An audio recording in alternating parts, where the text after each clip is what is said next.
अलग अलग रूप में मानते हैं और उसके लिए घर टाइप का बनाते हैं, कोई मकान टाइप का बनाते हैं। लेकिन अगर मान के चलिए एक दिन के लिए इस दुनिया में जितना भी किसी भी धर्म का उसके ईश्वर के नाम पर अगर कोई ऐसा घर मकान बना है, मान के चलिए एक दिन के लिए दुनिया में सारे मकान नहीं रहे तो हमको लगता है कुछ नहीं बना। लेकिन अगर चूंकि आदिवासी समाज पेड़ों के नीचे पूजा करता है, पहाड़ों में करता है, जंगलों में करता है, अगर मान लीजिए एक दिन के लिए दुनिया के सारे पेड़ गायब हो जाए, दुनिया चलेगा? नहीं चलेगा। लेकिन बाकी जितने भी धर्म मानते हैं, हमारे हर एक धर्म का आस्था का सम्मान करते हैं। लेकिन एक छोटा सा उदाहरण दे रहे हैं, अगर मान के चलिए वो स्थल जहाँ वो अपना पूजा करते हैं, अगर मान के चलिए एक दिन ना दिखे तो हमें लगता है दुनिया में विशेष कोई प्रभाव नहीं पड़ेगा, सब दुनिया चलता है वो चलता ही रहेगा। लेकिन आदिवासी प्रकृति को मानने वाले, पूजने वाले, पेड़ों में अपनी पूजा आस्था रखते हैं। अगर पेड़ एक गायब हो जाएंगे तो हमें लगता है कि इंसान का जीवन संभव नहीं है। तो आज झारखंड राज्य में जो हमारी पहचान है, यही हमारी संस्कृति, हमारी मूल पहचान है। झारखंड राज्य बनाया ही गया था भाषा और हासा को लेकर। भाषा यानी संस्कृति, परंपरा और हमारी बोली। ये हमारी बोली, किसी की संथाली, किसी की मुंडारी, किसी की गुड़वाली। तो भाषा, संस्कृति और हासा यानी जमीन। इसीलिए झारखंड राज्य आज भी हमारे पूर्वजों की बात करें या आज हम अपनी बात करें, हम लोगों के लिए सबसे महत्वपूर्ण अगर है तो भाषा, हासा आज भी हमारे लिए महत्वपूर्ण।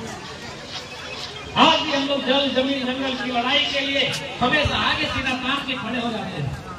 और झारखंड जो नाम है हमारे राज्य का, झाड़, झाड़ यानी जंगल, और खंड ये विभाग, यही तो झारखंड है।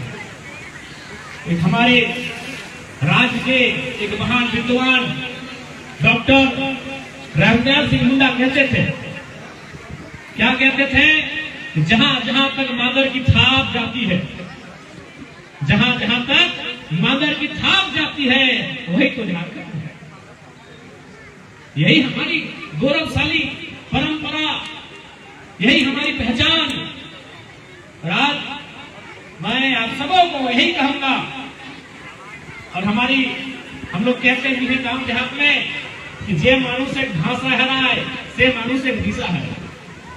यानी हमें अपनी भाषा, संस्कृति, परंपरा, इनको जिंदा रखना है, इनको बचा के रखना है, इनको सुरक्षित रखना है।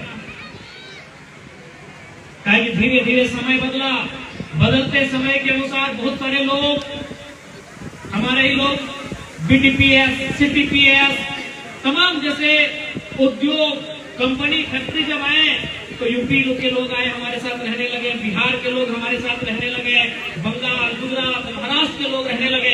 और उनके साथ रहते रहते रहते क्या हुआ कि हम लोग थोड़ा सा उनके साथ घुल मिल गए, और परिणाम स्वरूप क्या हुआ कि कहीं कहीं हमारी जो मूल संस्कृति है, हमारी जो मूल पहचान है, उसमें भटकाव देखने को मिला।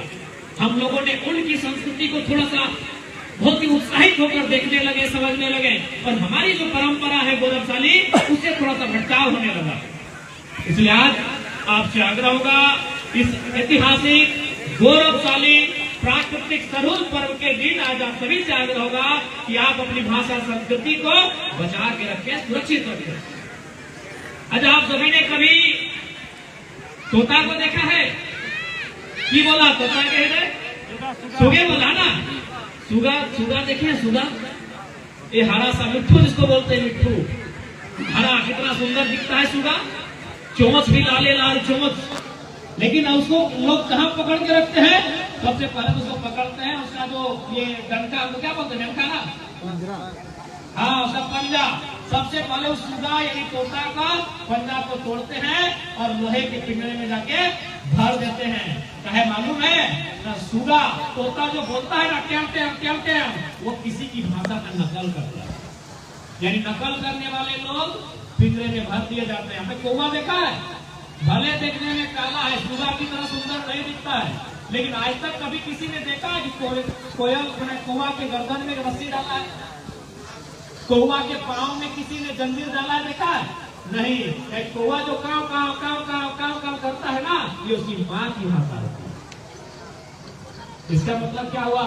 अगर आजाद रहना है तो भले कौवा बन के रहो, लेकिन अपनी मातृभाषा अपनी संस्कृति के साथ जुड़ के रहो।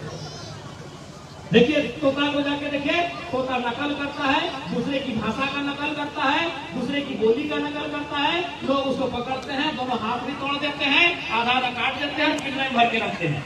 लेकिन कौवा को आज तक आपने देखे किसने पकड़ के रखा है?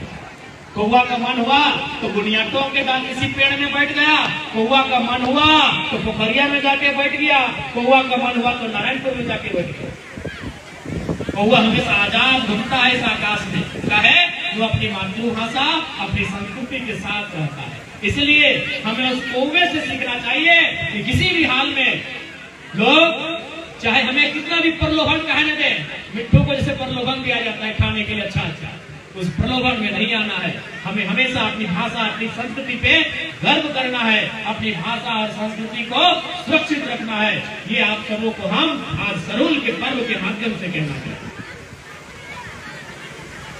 और अपनी आने वाली पीढ़ी को, जो हमारी दादी लोग हैं, हमारी चाची लोग हैं, आप सभी से आग्रह है, तोहनी से हटे मिलती है कि तोहनी आवे वाला पीढ़ी सबके, यानी छोटे छोटे जो बहन सब अभी पूजा करे ले हो, एकनी के अपन नेक नियम सिखाओ, एकनी के अपन नेक नियम सिखाओ कि बाप दादा के नेक नियम की लगाए। बिहार शादी में की प्रकार के गीत गावे जात रहा है, की प्रकार के नेक करे जात रहा है, पूजा पासा में कौन नेक भेवा है, खेत धान काटे में कौन नेक भेवा है, धनवा घाट ढुकवे में कौन नेक भेवा है, सरहुल पर्व में कौन नेक भेवा है, करम पर्व में कौन सा नेक भेवा है, ये सब सारा नेक नियम सिखावे चाहिए। बाकी आज बहुत सुंदर तरीके से इस कार्यक्रम के आयोजन बनाए। एक खातिर दुनिया तो के तमाम मांझी हड़ाम रहे, परगणित रहे, या संथाल समाज के बुद्धिजीवी वर्ग रहे, युवा वर्ग रहे, महिला वर्ग रहे, सभी के हम अपन तरफ से बहुत बहुत बधाई दे है। और साथ ही साथ ज्यादा विशेष न बोलबे, ताकि अंधेरा हवा के समय है। आज के इस कार्यक्रम में उपस्थित हमनी के बीच में हमनी के जेल कैंप पार्टी के अनुसूचित जनजाति मोर्चा के केंद्र अध्यक्ष रमेश दा, हमारे काकू, हमारे जिला सचिव खगेंद्र बाबू, हमनी के प्रखंड अध्यक्ष डीएम साहब, हमारे गुरु गोविंद समेत जितना जाना लिया संजय बाबू, हमारे दिनेश दा, संजय बाबू, जितना जाना लिया संतोष का, सभी आज इस कार्यक्रम में आयला हर्ष उल्लास के साथ एक दूसरे के सहयोग बनौती, एक दूसरे के मददगार बनौती। और ऐसे पर्व त्योहार के मतलब ही लगाए कि एक दूसरे के सहयोग करना, एक दूसरे के पर्व में सम्मिलित होकर हर्ष उल्लास के साथ उमंग के साथ उस पर्व के मनाना, और साथ ही साथ उस पर्व के जो संदेश व्यवहार, उस संदेश के निर्वहन करना, उस संदेश के निभाना।